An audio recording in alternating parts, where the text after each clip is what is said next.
अस्सलाम वालेकुम नाजरीन, आज 29 मई 2021 है और नाजरीन आज की इस वीडियो में हम डिस्कस करेंगे कि शरीफ ख़ानदान के वफादार और हिमायती समझे जाने वाले एक सहाफ़ी हैं जावेद चौधरी साहब। उन्होंने शरीफ ख़ानदान के हवाले से क्या प्रेडिक्शंस की हैं, क्या इंकशाफात किए हैं और इसमें इमरान खान साहब का क्या किरदार है। लेकिन उस खबर पे बराह रास्त आने से पहले एक मुख्तसर बैकग्राउंड आप लोगों की खिदमत में पेश करना ज़रूरी है, और वो ये कि नाज़रीन आपको याद होगा कि शरीफ ख़ानदान पे एक मुश्किल वक्त आया था।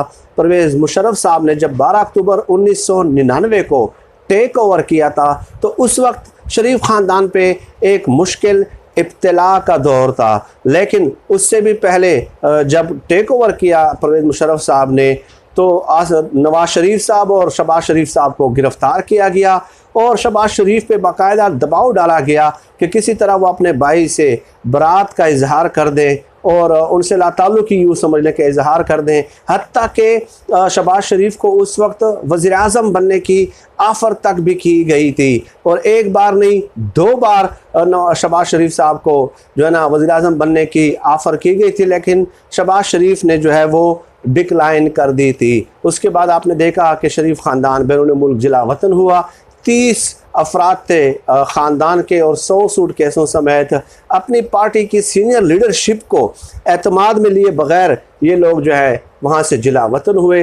वक्त गुज़रता गया, सालों गुज़र गए, बेनज़ीर भुट्टो मुल्क वापस आती हैं और उसके बाद नवाज शरीफ के लिए मौका हमवार हो जाता है। नवाज शरीफ भी वापस आ जाते हैं। फिर आपने 2008 में देखा कि नून लीग और पीपल्स पार्टी, वही नून लीग और पीपल्स पार्टी जिनकी लीडरशिप को परवेज़ मुशर्रफ साहब ने जो है वो जिला वतन किया था, वही उन्हीं दोनों ने पार्लियामेंट के ज़रिए परवेज़ मुशर्रफ का एहतसाब किया और परवेज़ मुशर्रफ को वर्दी उतारने पे मजबूर किया। ये पाकिस्तान की सियासी तारीख़ के ऐसे हक़ाइक़ हैं जिन्हें कतई तौर पे तब्दील नहीं किया जा सकता। और मेरे ख़्याल में जो इसमें भी तहरीफ़ व तरमीम करता है तो वो सहाफ़ती बददियानती का मुर्तकिब समझा जाएगा। अब नाजरीन शरीफ ख़ानदान में वो मुश्किल वक्त गुजारा और उसमें उनकी तकसीम खुलकर सामने नहीं आई। अब जावेद चौधरी साहब कहते हैं कि शरीफ ख़ानदान तारीख़ के मुश्किल तरीन दौर से अब गुज़र रहा है और उसमें तकसीम खुलकर सामने आ चुकी है।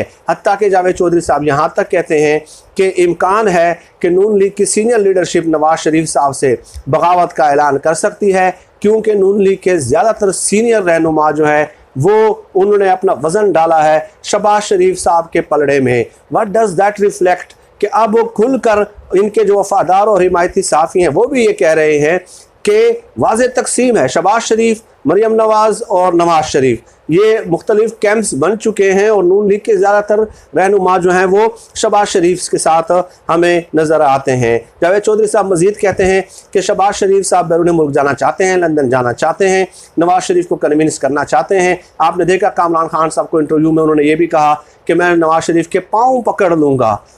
शहबाज शरीफ ने कहा तो क्या मतलब है इस बात का कि आप में और उसमें इख्तिलाफ मौजूद है ना, कि आप पाँव पकड़ लेंगे और किस बात पे पाँव पकड़ लेंगे, इस बात पे पकड़ लेंगे ना, उनको सूरत हाल से आगाह करेंगे कि भाई आपके ख़िलाफ़ जो है पार्टी के ज़्यादातर लोग मुखालिफ हो चुके हैं और आपके ख़िलाफ़ बगावत हो सकती है, लिहाजा आप मान लें और नविश्ता दीवार पढ़ लें। और जावेद चौधरी साहब कहते हैं कि अगर शहबाज शरीफ नवाज शरीफ को कन्विंस ना कर सके तो हो सकता है वो सियासत छोड़ने का भी ऐलान कर दें। इसके अलावा महर अब्बासी साहिबा के प्रोग्राम में आपने देखा कि नून लीग के सीनियर रहनुमाएँ 6 बार MNA रह चुके हैं। राना तनवीर साहब उन्होंने कहा कि नवाज शरीफ को सामने आना चाहिए, हमारी रहनुमाई करें, हम कन्फ्यूज़्ड हैं, लोग कन्फ्यूज़्ड हैं, हमारे पार्टी की सीनियर लीडरशिप कन्फ्यूज़्ड है कि हमें क्या करना है इस सूरत हाल में।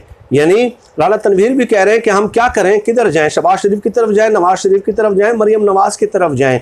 तो इससे भी अगर आपको ये समझते हैं कि इनके दरमियान तकसीम मौजूद नहीं है तो फिर तो मैं उस शख्स की अक्ल और फहम पे जो है मातम ही कर सकता हूँ जो अब भी यही समझता है कि शरीफ ख़ानदान में जो है ना वाज़ेह तौर पे रिफ्ट और तकसीम नज़र आ रही है। अब नाजरीन इसका अंदाज़ा आप इस बात से भी लगा लें कि नून लीग के दोनों कैंप जो हैं वो अपनी जंग लड़ रहे हैं, मीडिया की स्क्रीन्स तक ले आए हैं। शहबाज शरीफ मरियम नवाज ग्रुप जो है, शहबाज शरीफ नवाज शरीफ ग्रुप जो है, मीडिया की स्क्रीन्स पे ले आए हैं। परसों इमरान खान साहब शहबाज शरीफ का इंटरव्यू कंडक्ट कर रहे हैं, वो अपने ख्यालात पेश कर रहे हैं। दूसरी तरफ शाहजेब खानजादा साहब जो हैं जियो टीवी के, वो मरियम नवाज का मौक़िफ़ नशर कर रहे थे, ठीक है। और उसमें वो शाहजेब खानजादा साहब बता रहे थे कि मरियम नवाज का कहना है कि मेरा बयानिया वही है जो नवाज शरीफ का बयानिया है, जो नवाज शरीफ की हिदायत होंगी वो मैं वही करूँगी, जो नवाज शरीफ के डायरेक्शंस होंगी मैं वही करूँगी, ठीक है। नवाज शरीफ मुझे रोकेंगे तो मैं रुक जाऊँगी,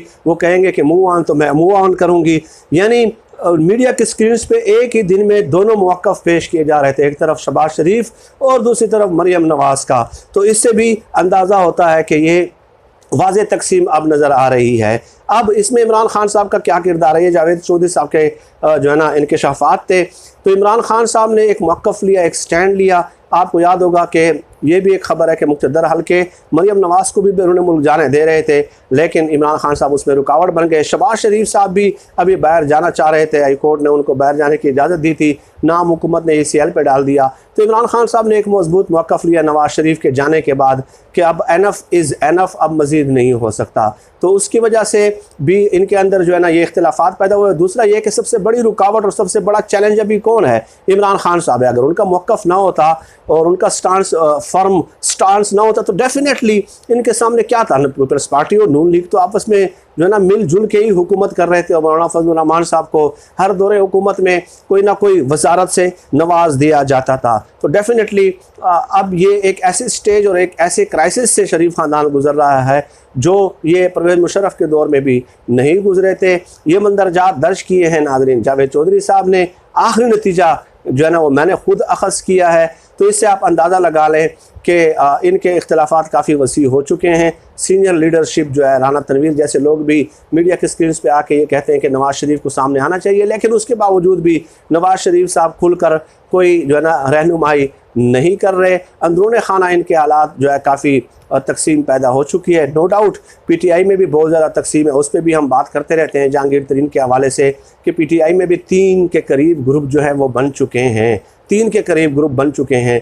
तो उसमें भी काफ़ी तकसीम हमें नज़र आ रही है। लेकिन यहाँ पे पहली दफ़ा खुलकर जो है ना मीडिया की स्क्रीन्स तक और उनके वफादार सहाफ़ियों के ज़रिए जो है ना खुलकर इस बात का इजहार किया जा रहा है कि शरीफ ख़ानदान is passing through critical phases, critical stages. और ज़्यादातर लोग जो हैं वो शहबाज शरीफ साहब के साथ हैं क्योंकि वो मज़ाहमत नहीं चाहते, रेजिस्टेंस नहीं चाहते। और एक वीडियो में मैं गुजारिश कर चुका हूँ कि नून लीग के ख़मीर में, DNA में मज़ाहमत, एहतजाजी सियासत, धरना वगैरह ये शामिल नहीं है। नून लीग वोटर्स लाने में कामयाब हो सकती है, लेकिन नवाज शरीफ साहब की शायद ये गलती है कि वो ये समझते हैं कि वो मार्क्स की तरह या लेनिन की तरह जो है ना कोई इनकलाबी उनके वोटर्स हैं। तो उनके वोटर्स इनकलाबी नहीं हैं, वो सिर्फ उनके वोटर्स हैं और वो वोट देने आते हैं। इसके अलावा इससे ज़्यादा इस बात की कोई हैसियत नहीं है। नाज़रीन, इस किस्म के मौज़ूआत पे आपसे नशिस्त का एहतमाम होता रहेगा। आप सब लोग अपना बहुत बहुत ख्याल रखिएगा। पाकिस्तान जिंदाबाद। अल्लाह हाफिज़।